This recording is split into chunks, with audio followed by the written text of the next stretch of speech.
15 जन विधायक चिठी देले एवं ए चिठी परे परे ऑफिसर जनकर किसी असुविधा हलानी तांको विरुद्ध रे अभियोग थिला जे से दुर्नीतिग्रस्त से मिसबिहेव करंती से कहा कथा सुनंती नाही ता सत्वे से केमती रहिले निज पोजिशन रे रहिले और बड़ धरणर गोटे केलेंकारी पाठ बही क्षेत्र रे भाला वास्तव में मनोज पाड़ी जो आम एसीआईटी डायरेक्टर थे सेटा बीजेडी सरकार टाइम रो से थिले सी एक्चुअली बीजेडी गवर्नमेंट टाइम रे ये आमर जो पांड्यान ग्रुप रो ये बी कैटेगरी व्यक्ति हिसाब थे किंती आमर बीजेडी दल कि फंडिंग राइज कराहब एवं विभिन्न नेक्सस काम मनोज पाड़ी रही करते जो सरकार चेंज है सरकार चेंज है से अनुसार ऑफिसर मान को चेंज कर कथा ऑफिसर माने चेंज हेले सीएम ऑफिस रे जो माने रहउथिले किबा अदर जो ऑफिस रे जीएफ पीजी डिपार्टमेंट रे जो ऑफिसर माने रहउथिले से माने छै भितर किछि मध्य गातवा मुसा जेतु कंटिन्यू करले से माने आकू सब समय रे घंटो घोड़े के आसुथिले तेनु जा फल रे मनोज पाड़ी चंचकता करी तांको एते थर तांको ना रे एक्शन हेला परे मध्य जेत नूतन सरकार आसिले तांको मध्य डायरेक्टर पदवी रो बाहर करले मासे पर चंचकता करी आसिले तेणु यहाँ निहाती भाव जनकर ऑफिसर बदली हो गला ऑफिसर बदली है 26 दिन बा गोटे मास भीतर से पुणी केमती निज सीट को फेरी आसिले देखंतु वास्तव में जो खाली मनोज पाड़ी से टाइम रे बदले नांती एमिति जत जण एमिति सरकार को बदनाम करिया पे चाहुतिले ताकू सरकार दृष्टि गचुर काणीकी 50-60 ऑफिसर नारे एमिति दृढ़ कार्यानुष्ठान नहीं एटा बिजु जनता दल सरकार गला परे हाँ नूतन सरकार जो आसिला भारतीय जनता पार्टी सरकार आसिला परे माननीय मुख्यमंत्री जे एमिति फाइंड आउट कले जे एमिति बहुत माने खाली गणशिक्षा विभाग ना एमिति विभिन्न डिपार्टमेंट रे मनोज पाड़ी प्रिया किछि धूर्त लोक जो माने सरकार को माने सरकार उच्च पदवी रे थाई कि सरकार को बीजेपी सरकार को बदनाम करिया चाहउछथि सेही टाइप रो लोकंग ऊपर कार्यानुष्ठान नियाला खाली मनोज पाड़ी न 50 टारु ऊर्ध्व लोकंग ऊपर कार्यानुष्ठान नियाई किंतु अन्य माने कोन ताकर भूल स्वीकार करी कि तमाने समानकर एते लंबा हाथ नथिबा कारण जोगु से माने सब गोटे पनिशमेंट आकार सेटा को ग्रहण करियले एवं ताकू सरकार जो पनिशमेंट पोस्ट देला से सेइतरे कार्य कले किंतु मनोज पाड़ी से गोटे एते धूर्त व्यक्ति ये माने जुआड़े बसा सियाड़े छत्ता आड़े नूतन सरकार आसिला परे मध्य ए जो नूतन सरकार जो सरकारी बाबू माने रहिले सेमान सहित मध्य ई माने नेक्सस हेकी सेटिंग हेले तेणु तांकर जो नाटा जो गला पुणी फर्दर पुणी ट्रांसफर होला परे सी पुणी चंचकता करिकी सी ऑफिसर मानकु सीएम दफ्तर जो माने ऑफिसर माने काम करछन्ती तांकु जो हाथ माने तांकु हाथ करिकी सी पुणी तांगा नाटा को एंट्री करै दितन तेणु मुख्यमंत्री एटा धरिकी एंट्री कर देले सीएम ऑफिसर जो माने सब बड़ बड़ अधिकारी माने अछन्ती जो माने टेबुल मुख्यमंत्री टेबुल ऊपर ट्रांसफर ऑर्डर गुडी को रखुचन्ती से मानकर हाथ थाई पारे सेमानकर हाथ थाई पारे नले गोटे मास भितर बदली हेतिबा जने ऑफिसर केमिति जाई पुणी निज जगह को फेरी आसिले एवं से एसीआरटी रे डायरेक्टर होआ पई एते व्यस्त काहे कि होतिले नंबर 1 एवं तांकू डायरेक्टर पदवी रे देखिया पई को माने बेसी आग्रही थिले देखंतु एक्चुअली मनोज पाड़ी दीर्घ दिन धरिक जो एसीआईटी डायरेक्टर थिले से वास्तव तांको पीरियड भितर जदि हम एनालिसिस करे कोनोसी गुणात्मक काम किछि सरकार करैनी बरं तांको जो सरकार बहुत बदनाम हेछि कारण तांको नाम मते बहुत अभियोग अछि से विभिन्न वेंडर मानक सहित नेक्सस रखंती एबे जो बही मध्ये जो दिया हेतला प्रिंट करिया पई जो नुआ शिक्षा नीति आसिया पूर्व बही प्रिंट करिया पूर्व आगे सरकार तरफ केंद्र सरकार पोटे हेतला जे मानको ट्रेनिंग दिया हबो टीचर मानको जो नुआ एजुकेशन पॉलिसी जो होउची नुआ खसडा जो हम लॉन्च कराला सेटा पाखापाखि 1,66,000 प्राइमरी टीचर मानको ट्रेनिंग दिया हबो ता पई बजट आकलन पाखापाखि थिला 50 कोटी मनोज पाड़ी बिना सैंपलिंग पेपर रे माने जो माने ट्रेनर जो टीचर माने ट्रेनिंग देबे से मानको बिना सैंपलिंग पेपर रे से मानको इंस्ट्रक्शन देइतल तमे जाई कि खाली ना को जाई कि तमे बसी के आस ट्रेनिंग दरकार नै से माने सब जोग प्राणायाम हाथ गोड़ सब मोड़ा मोड़ी करिकि से सब आसी कि सरकारंकर 50 कोटी टंका केमे आत्मसात कराई छि मनोज पाड़ी नेतृत्व हां ए बही रे काहे की त्रुटि हला विभ्राट हला आर कारण कोन हाँ तापर एक्चुअली मनोज पाड़ी रो गोटे नेक्सस होउची से कि पैसा रोजगार करिबा एवं जेहेतु ये बीजेडी क्लज लोकटा सरकार को नूतन सरकार को बदनाम करिबा ए दीटा जिनिस तांकर थिला मुख्य उद्देश्य ତେଣୁ ସେଇ ଦୃଷ୍ଟିରୁ ମଧ୍ୟ ସେ ବେପାରୁଆ ଭାବରେ ଯେକୌଣସି ଆପଣ ଦେଖନ୍ତୁ ଯେକୌଣସି ଗୋଟେ ବହି ବନାଇବା ପୂର୍ବରୁ ଆଗେ ତାର ଗୋଟେ ସାମ୍ପଲିଂ ଆସେ 3-4ଟା କପି ଆସେ ଡେମୋ କପି ତାକୁ ଆମର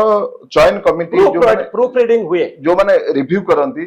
ସେମାନଙ୍କୁ ଦିଆଯାଏ 3 ଥର ରିଭ୍ୟୁ କରାଯାଏ 3 ଥର ରିଭ୍ୟୁ କଲା ପରେ ତାପରେ ଫାଇନାଲ କପି କରିବା ପାଇଁ ଦିଆଯାଏ ତେଣୁ ଏ ବ୍ୟକ୍ତି ଯେହେତୁ ବିଭିନ୍ନ ୱିଦାଉଟ୍ ଏନି ଟେଣ୍ଡର ଯୋଉ ଘରୋଇ ସଂସ୍ଥା ମାନଙ୍କୁ ଯୋଉ ଦିଆହେଇଥିଲା ପ୍ରିଣ୍ଟ କରିବା ପାଇଁ କୌଣସି ଟେଣ୍ଡର ମଧ୍ୟ ଆହ୍ୱାନ କରାହେଇନି 50 କୋଟି ଟଙ୍କାର କାମ ଘରୋଇ ସଂସ୍ଥା ମାନଙ୍କୁ ଦିଆହେଇଛି ୱିଦାଉଟ୍ ଟେଣ୍ଡରରେ ଯିଏ ମାନେ ମନୋଜ ପାଢୀକି ମୋଟା ଅଙ୍କର ଟଙ୍କା ଦେଇପାରିବ ଆଉ ଖାଲି ଏଠି ମନୋଜ ପାଢୀ କଥା ନୁହଁ ଆକ୍ଚୁଆଲି ଏଥିରେ ଏଇ ନେକ୍ସସର ଗୋଟେ ବଡ ଧରଣର ଗୋଟେ ଗ୍ୟାଙ୍ଗ କାମ କରୁଛନ୍ତି ଏଥିରେ ଆକ୍ଚୁଆଲି ଥିରୁମାଳା ନାୟକ ବି ଅଛନ୍ତି ଗଣଶିକ୍ଷା ବିଭାଗର ସେକ୍ରେଟାରୀ ଅଛନ୍ତି ଥିରୁମାଳା ନାୟକ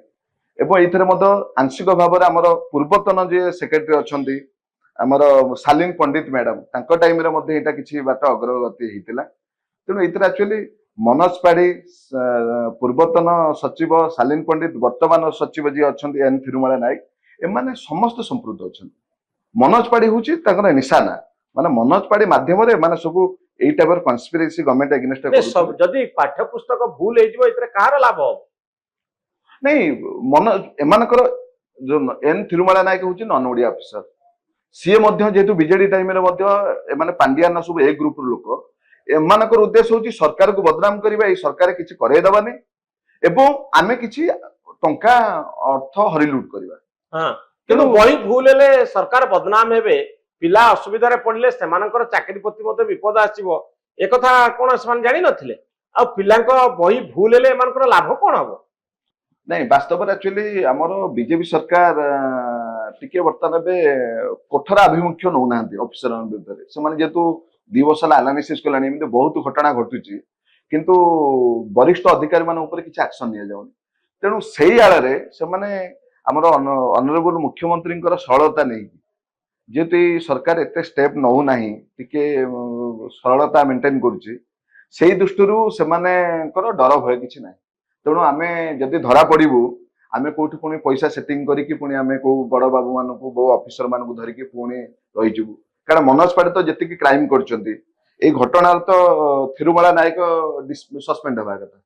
ମନୋଜ ପାଢୀ ଡିସମିସ୍ ହେବା କଥା ମନୋଜ ପାଢୀ ବର୍ତ୍ତମାନ ସସ୍ପେଣ୍ଡ ହେଇକି ଗୋଟେ ତାକୁ ପୁରସ୍କାର ମିଳିଲା ପ୍ରିୟା ମିଳିଛି ତେଣୁ ଏଇଥିରେ ମଧ୍ୟ ଗୋଟେ ନେକ୍ସସ୍ ମଧ୍ୟ ମନୋଜ ପାଢୀ ଯେମିତି ଚଞ୍ଚକତା କରି ମନୋଜ ପାଢୀ ମଝିରେ ଟ୍ରାନ୍ସଫର ହେଇଥିଲେ ଡାଇରେକ୍ଟର ପଦବୀରୁ ପୁଣି ଆସିକି ପୁନଃସ୍ଥାପନ ହେଇଥିଲେ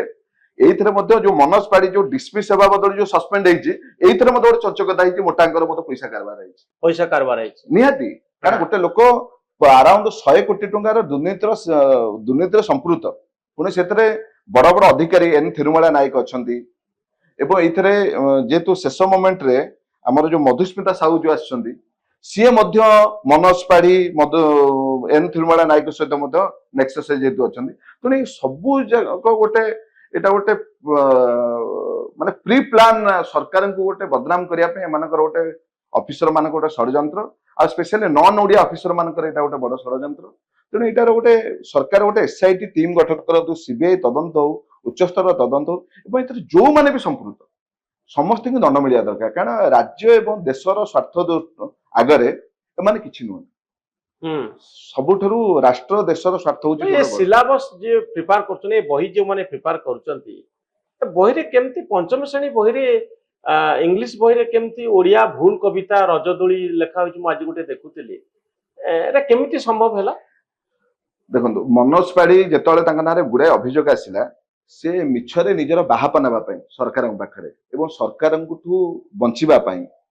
ମିଛି ମିଛିକା ସରକାରଙ୍କର ଗୋଟେ ଗେଲା ପୁଅ ବନେଇବା ପାଇଁ ସିଏ ରାତିରେ ମଧ୍ୟ ଗୁଡାଏ ତାଙ୍କର ଯୋଉମାନେ କର୍ମଚାରୀ ତାଙ୍କୁ ଅର୍ଡର ଦେଇଛନ୍ତି ଯେ ତମେ କାଲି ଏଇ ଜିନିଷଟା ଏନିଆ କରିକି ଆଣ ଯୋଉଟା ବାସ୍ତବରେ ସମ୍ଭବ ନୁହଁ ରିଏଲ ଦେଖିବାକୁ ଗଲେ ଯୋଉ ଜିନିଷଟାକୁ ସେ ଅର୍ଡର କରନ୍ତି ଅଧୀନସ୍ଥ କର୍ମଚାରୀ ମାନଙ୍କୁ ଏଇ ଜିନିଷଟା ଏତିକି ଦିନ ଭିତରେ ସରା ସେଟା ବାସ୍ତବରେ ସମ୍ଭବ ନୁହଁ ଏବଂ ଅଫିସର ମାନଙ୍କୁ ଏମାନେ ମଧ୍ୟ ଧମକାନ୍ତି ସେକ୍ରେଟାରୀ ଆଉ ଆମର ଯୋଉ ଏନ୍ ଥିରୁମାଳା ନାୟକ ମନୋଜ ପାଢୀ ଏମାନେ ଧମକାନ୍ତି ତମେ ଏଇ କାମ ଯଦି କରିବ ନହେଲେ ତମକୁ ସସ୍ପେଣ୍ଡ କରାହବ ତମକୁ ଟ୍ରାନ୍ସଫର କରାହବ ତେଣୁ ଏଇ ଟାଇପରେ ଏମିତି ଧମକ ଦଉଥିଲେ ତେଣୁ ସବୁ ଚାପଗ୍ରସ୍ତ ହେଇ ଏମାନେ ଠିକ ସମୟରେ କାମ ହେଇନି ଜବରଦସ୍ତି ଯେମିତି ବାହାଘର ବେଳେ ବାଇଗଣ ଛୁଆ ସେଇ ଆଳରେ ମନୋଜ ପାଢୀ ବାବୁ ବର୍ଷ ଯାକ ଶୋଇକି ରହିଲେ ସେମାନେ ସବୁ ବିଭିନ୍ନ ପ୍ରକାର ନେକ୍ସସ୍ ସବୁ ଟଙ୍କା ରୋଜଗାରରେ ବ୍ୟସ୍ତ ରହିଲେ ଶେଷ ସମୟରେ ସେ ଯୋଉ ତାଙ୍କ ଅଧୀନସ୍ଥ କର୍ମଚାରୀ ଉପରେ ଯୋଉ ଅତ୍ୟଧିକ ଚାପ ଦେଲେ ଏବଂ ବେପାରୁଆ ମନୋଭାବ ନେଇକି ଯୋଉ ଆମର ପ୍ରାଇଭେଟ ଭେଣ୍ଡର ମାନଙ୍କୁ କାମ ଦେଲେ ସେଟା କ୍ରସ୍ ଚେକ୍ ନ କରିକି ଯୋଉ ଗୋଟେ ଡମି ବହି ଆସିଲାନି, ଡମି ବହି ପ୍ରୁଫ୍ ରିଡିଂ ଆସିଲାନି, ହେଲାନି। ଗୁଡାଏ ଜିନିଷ ହଉଛି ପ୍ରୋସିଜର ବନ୍ଦ କରାହେଲା ଯେମିତି ଗୋଟେ ରିଭ୍ୟୁ ହୁଏ ହଁ, ବହିଟା ସତରେ ଠିକ ଅଛି କି ନାହିଁ। ପୁଣି ସେ ଡେମୋ କପିର ପୁଣି ଗୁଡାଏ କପି ସବୁ ବିଭିନ୍ନ ଦପ୍ତରକୁ ଯାଏ, ହଁ, ଯାଇକି ପୁଣି କ୍ରସ୍ ଚେକ୍ 3 ଥର ନାହିଁ 5 ଥର କ୍ରସ୍ ଚେକ୍ କରିବା କଲା ପରେ ଯାଇକି ବହି ପ୍ରିଣ୍ଟ କରାଯାଏ। ତେଣୁ ଏଇ ସବୁ ଜିନିଷଟାକୁ ବାଦ ଦିଆ ହେଇଛି, ଏଥିପାଇଁ ସମୟ ନଥିଲା। ପିଲାଙ୍କ ପାଖେ ପାଠ ପଢିବେ, ପିଲା ଭୁଲ ଜିନିଷ ପଳେଇବ।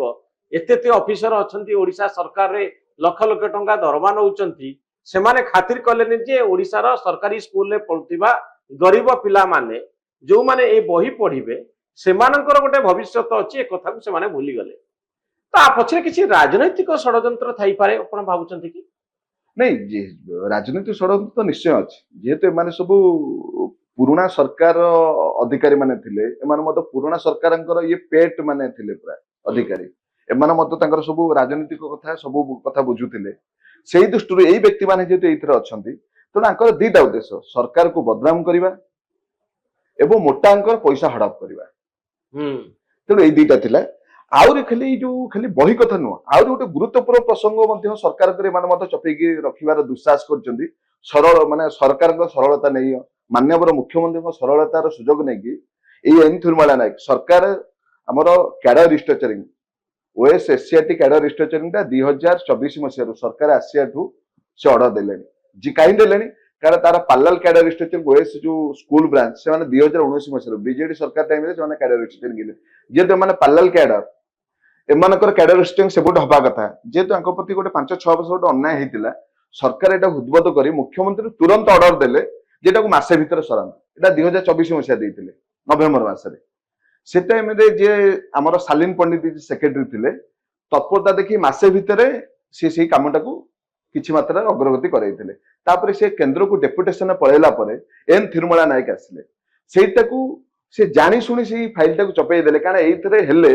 ଯେ ସରକାରଙ୍କ ପପୁଲାରିଟି ବଢିଯିବ, ତେଣୁ ସରକାରଙ୍କ ଏଇ ୱିଙ୍ଗଟା ମଧ୍ୟ ସରକାରଙ୍କର ବିଭିନ୍ନ ଜାଗାରେ ବିଜ୍ଞାପନ କରିବ। ସେଇ ଦୃଷ୍ଟିରୁ ସରକାରଙ୍କର ଗୁରୁତ୍ୱପୂର୍ଣ୍ଣ ଏଇ ଯୋଉ ଚିଠିଟାକୁ 20 ଥର ସରକାର ଚିଠି ଦେଲେଣି, ପ୍ରତି ମାସକୁ ମାସ ରିମାଇଣ୍ଡର ଦଉଛନ୍ତି। ତଥାପି ସେଇ କ୍ୟାଡର ରିଷ୍ଟ୍ରକ୍ଚରିଂଟା ଏଇ ଏନ୍ ଥିରୁମାଳା ନାୟକ ଆଉ ମନୋଜ ପାଢୀ ଏବଂ ମଧୁସ୍ମିତା ସାହୁ ଯିଏ SCRT ଡାଇରେକ୍ଟର ଅଛନ୍ତି, ଏମାନେ ମାଲାଫାଇଡ ଇଣ୍ଟେନସନ ଆଉ ମୋଟାଙ୍କର ପଇସା ଏବଂ ସରକାରକୁ ବଦନାମ, ମୋଟାଙ୍କର ପଇସା ଚାହୁଁଛନ୍ତି କର୍ମଚାରୀ ମାନେ କାମ କରିବା ପାଇଁ। ଏବଂ ସରକାରକୁ ଏଇଟା ଯଦି ଆଙ୍କର ବିନା ସ୍ୱାର୍ଥରେ ଯଦି ହେଇଯିବ, ସରକାର ପପୁଲାରିଟି ହେଇଯିବ, ତେଣୁ ଆଙ୍କର କିଛି ମୂଲ୍ୟ ନାହିଁ। ତେଣୁ ଏମାନେ ଚାହୁଁଥିଲେ ମୋଟାଙ୍କର ପଇସା, ଯେହେତୁ ଏମାନଙ୍କୁ ମିଳିଲା ନାହିଁ, ତେଣୁ ସେଇ ଜିନିଷଟାକୁ ଜାଣି ଶୁଣି ସେଇ ଫାଇଲଟାକୁ 2 ବର୍ଷ ହେଲା ଚପା ହେଇକି ରଖାଯାଇଛି। ପ୍ରଫେସର ଭକ୍ତି ରଞ୍ଜନ, ମୋର ଜାଣିବା ପାଇଁ ଚାହିଁବି ଯେ 15 ଜଣ MLA ଚିଠି ଦେଇଥିଲେ, ଏମାନଙ୍କ ପଛରେ କଣ କାରଣ ଥିଲା? ଏମାନେ କାହିଁ ଲେଖିଥିଲେ ଚିଠି? ଯେହେତୁ ମନୋଜ ପାଢୀ ନିର୍ଦ୍ଦେଶକ ଥିଲା ଟାଇମରେ, SCRT ଡାଇରେକ୍ଟର ଥିଲା ଟାଇମରେ, ତାଙ୍କ ନାଁରେ ବହୁତ ଅଭିଯୋଗ ଆସିଲା। ସେମାନେ ସିଏ ଆମର ଅଧୀନସ୍ଥ ମହିଳା କର୍ମଚାରୀମାନଙ୍କୁ ମିସବିହେଭ କରନ୍ତି ଏବଂ ଅନାବଶ୍ୟକ କାମ ବତାନ୍ତି, ନିଜର ପ୍ରାଇଭେଟ ୱାର୍କ ବତାନ୍ତି ଏବଂ ନିଜର ସେଠି ଦାଦାଗିରି କରନ୍ତି, ଦାଦାଗିରି ଜାହିର କରନ୍ତି। ତେଣୁ ଯିଏ ନ ମାନିଲା, ତେଣୁ ତାପରେ ବିଭିନ୍ନ ପ୍ରକାର ଅତ୍ୟାଚାର କରନ୍ତି, 9ଟା ରାତି 10ଟା ପର୍ଯ୍ୟନ୍ତ ମଧ୍ୟ ବସେଇ ଦିଅନ୍ତି। ତେଣୁ ଏଇ ସବୁ ଧନ୍ଦା ଜାଣିଲା ପରେ ଆମର ଭାରତୀୟ ଜନତା ପାର୍ଟିର 15 ଜଣ ବିଧାୟକ ଏଇଟା ଦାବିପତ୍ର ଦେଇଥିଲେ ମୁଖ୍ୟମନ୍ତ୍ରୀ।